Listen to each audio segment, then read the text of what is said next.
information, I'm going to ask Deputy Chief Ryan Butler with the Investigative Services Group to come up to the podium and give us that. Deputy Chief.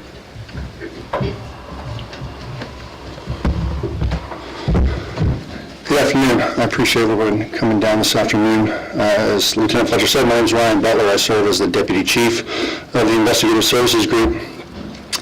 We're here today to share an important update regarding a homicide case that has remained unsolved for over the last 35 years.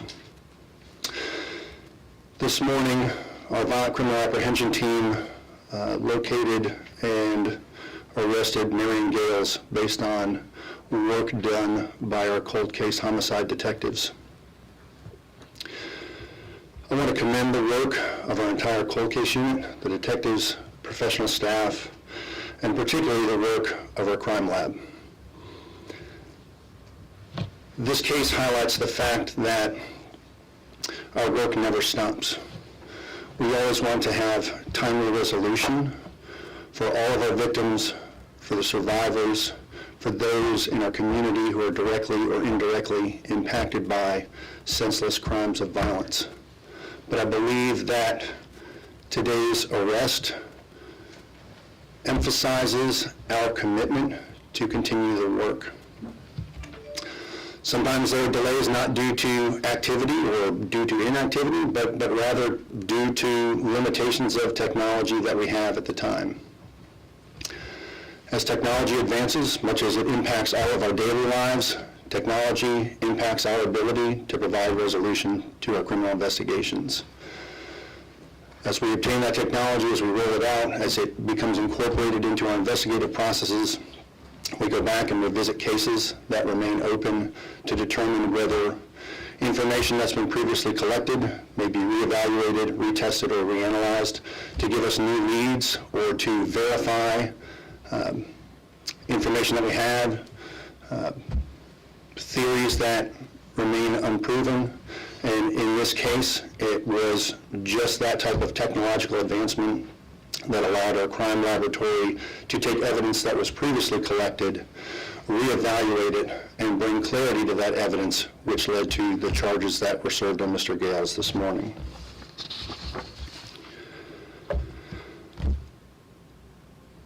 Once Mr. Gales completes his interview with our homicide detectives, he'll be transferred to the custody of the Mecklenburg County Sheriff's Office and charged with first-degree murder.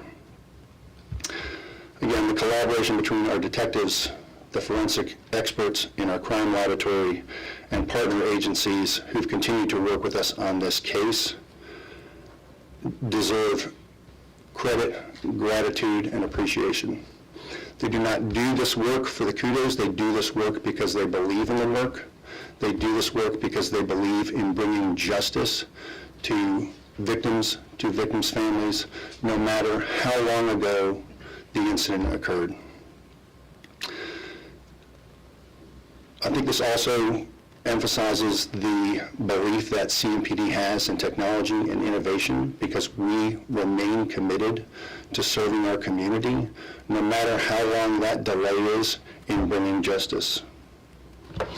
I want this case to serve as a reminder to our victims' families that we will continue to seek justice, whether the crime occurred yesterday or decades ago. I want this also to be a reminder to suspects who have remained uncharged in cases that we will not stop until we have resolution, until we have determined who is responsible for these heinous acts and are able to bring them to justice. Again, I thank you for being here today, and I will take questions. Jeff Schimmer with the Charlotte Observer. Can you tell us more about what this technology was that aided in this investigation? Sure. So as you might imagine, DNA analysis is very complex. I've had the opportunity to go upstairs and spend some time with our biology section. It is a very laborious task in order to ensure accuracy in the process, in the results, in the verification of the results. And in many other cases, we have DNA mixtures, which means that the presence of more than one DNA profile is present. And with our previous technology, there were times when it was difficult to discern exactly what the profiles were that were in this mixture.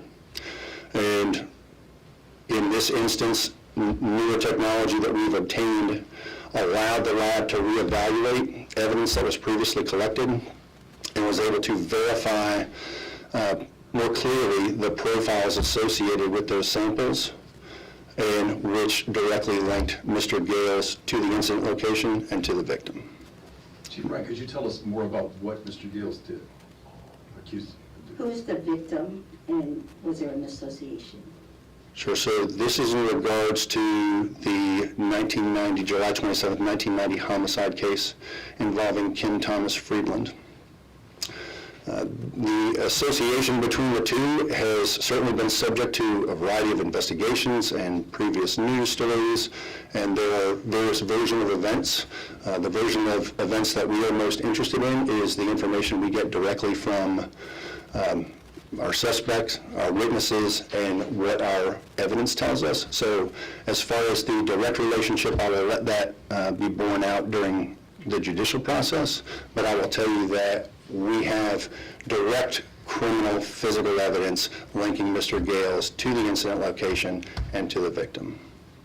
Hannah Getz, WSOC. Does this completely clear Dr. Friedland? So our cases are never complete until they're complete. And I know that seems like a bit of a nebulous answer, but I'll tell you that until the detectives feel that all evidence has been obtained, that all questions have been answered, I will tell you that we will never complete or say that our investigation is complete. I will tell you that we have evidence today to criminally charge Mr. Gales in the homicide of Kim Thomas Friedland. Where was Mr. Gales arrested? Mr. Gales was arrested here in Charlotte, At his home. at a residence here in Charlotte, yes, ma'am. I appreciate everyone coming out today, and we will be releasing additional information later through the PIO. Thank you. Thank you all again for joining us today. That was Deputy Chief Ryan Butler, and his name is spelled RyanButler. The information that you received today will be put on our social media channels, and a press release will be sent out. Thank you. Was there a prior, because he didn't say in the beginning. If you can email us your question, But was that sent we'll be back prior? in Okay. a little bit. I sent an email to the PIO email, but I wanted to follow up with you. So he's going to be the person with that. Yeah, I know. I said it. When you get them. I thought one thing I'm not curious about is there's reports that people left the scene and like another part of the crowd, which makes sense as uptown's crowd to be like a safety risk for him. So I'm wondering, is that allowed? Did he follow the proper? That's what I was asking. Could he be charged with that? As far as I'm concerned, there's But- nothing to suggest that. Okay. At least if there was, you probably would know about it. I don't think there's anything that suggests that, but I can look into it further. I appreciate it.